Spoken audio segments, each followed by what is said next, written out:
about to embark upon the Flight4Life. And that was a concept that was born probably 3 years ago now, 2 or 3 years ago.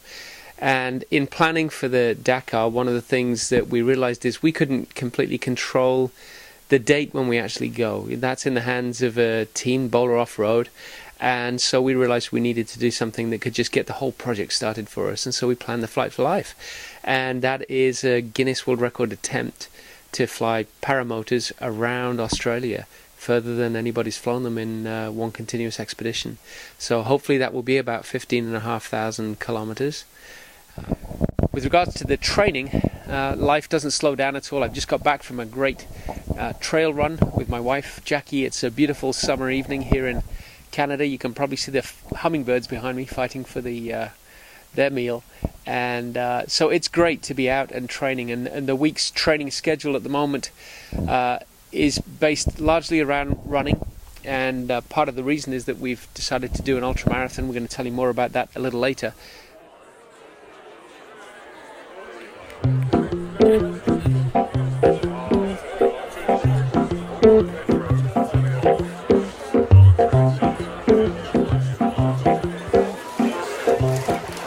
My name's Glenn Derwin. I run a paragliding school for the last 22 years here in Canada called Paraglide Canada. We're going to go have an adventure in Australia and see if we can set a new world record, trying to beat the one that was set here a few years ago by a young fellow flying across Canada. He was one of the drivers, and just started chatting to him and ended up helping him out in a few rallies as a service crew, and then started talking about this trip and decided to be a good trip to be involved in. I've seen a Paramotor once, and yeah, it's an interesting bit of machinery. Preparation is twofold. In fact, it's probably threefold. It's physical, because we'll be flying for 90 continuous days. We'll be flying twice a day. Total flying time could be as much as 7 or 8 hours every day. And while sitting in a harness in a paraglider doesn't sound as though it could be physical, the truth is it's an endurance event, and if nothing else, it's going to get quite laborious sitting in that same position. And so the middle of the day when we're not flying, we'll probably be doing some exercise then. So staying physically fit before we get there is really important. Mentally being aware of the challenges is a big deal, and part of we're going to have to watch the weather, because the weather is the most important part of the paragliding. We only have a forward speed of 40 kilometers an hour. So we've got to make sure that we're flying in calm conditions and we're not taking chances. Of course, landing spots are going to be a problem along the way. If we run out of fuel, we're going to have to put down. And we're going to have to obviously watch the temperatures and the heat of the day, flying early mornings and evenings.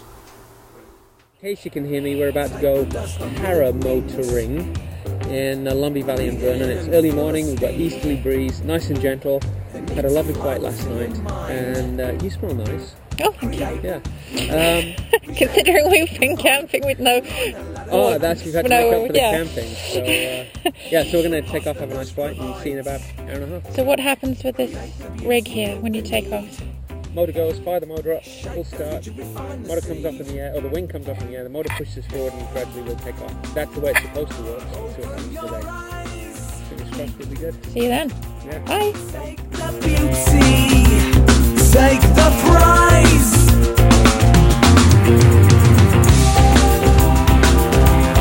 Open your eyes, snake the blue sea, make the prize.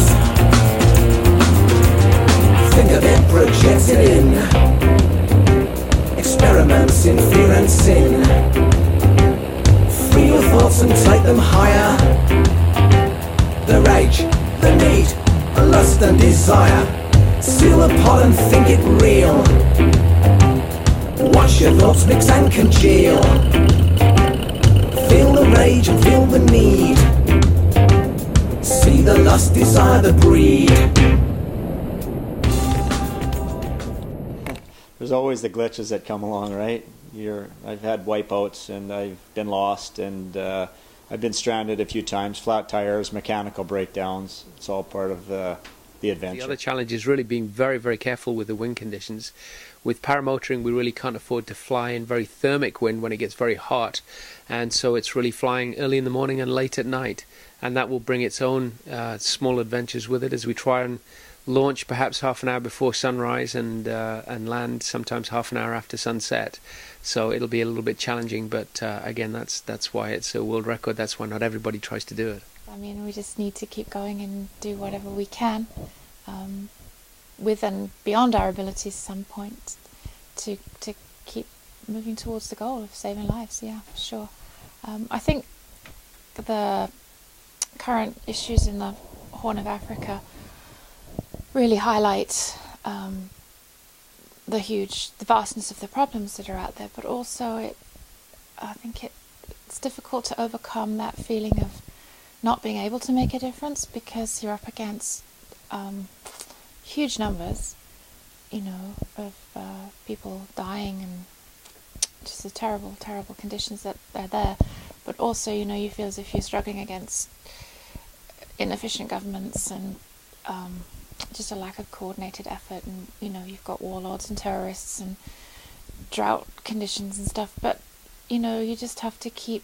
I think if you're like our charity and you keep it simple and keep it small, like if you just focus on what you can do, one project at a time, then you do have efficiencies and you can make a difference. I've always wanted to raise money for different charities, and on my travels throughout the world I realize how lucky we are living in Canada and how fortunate we are to be born here. And there's a lot of people out there through South America and Central America and the less developed countries that are so desperate even to get clean water and to have proper schools and clothing and even electricity in their houses. And along my trips I've realized that at one point in your life you should start giving something back to the world. The whole purpose of the Flight for Life is to raise money for charity.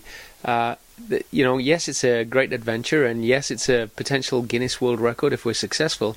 But really, if we did that and didn't do anything else, I personally find it a little shallow, and I don't mean to offend anybody, but I'd like to do something that gives back to the world or adds some value to the world. And so the objective is that it's part of raising $4 million for Rally for Life, which is a very important charity for Jackie and I. It's doing some great work with safe water projects in Kenya at the moment, and with children's orphanages and educations in Guatemala and Nicaragua.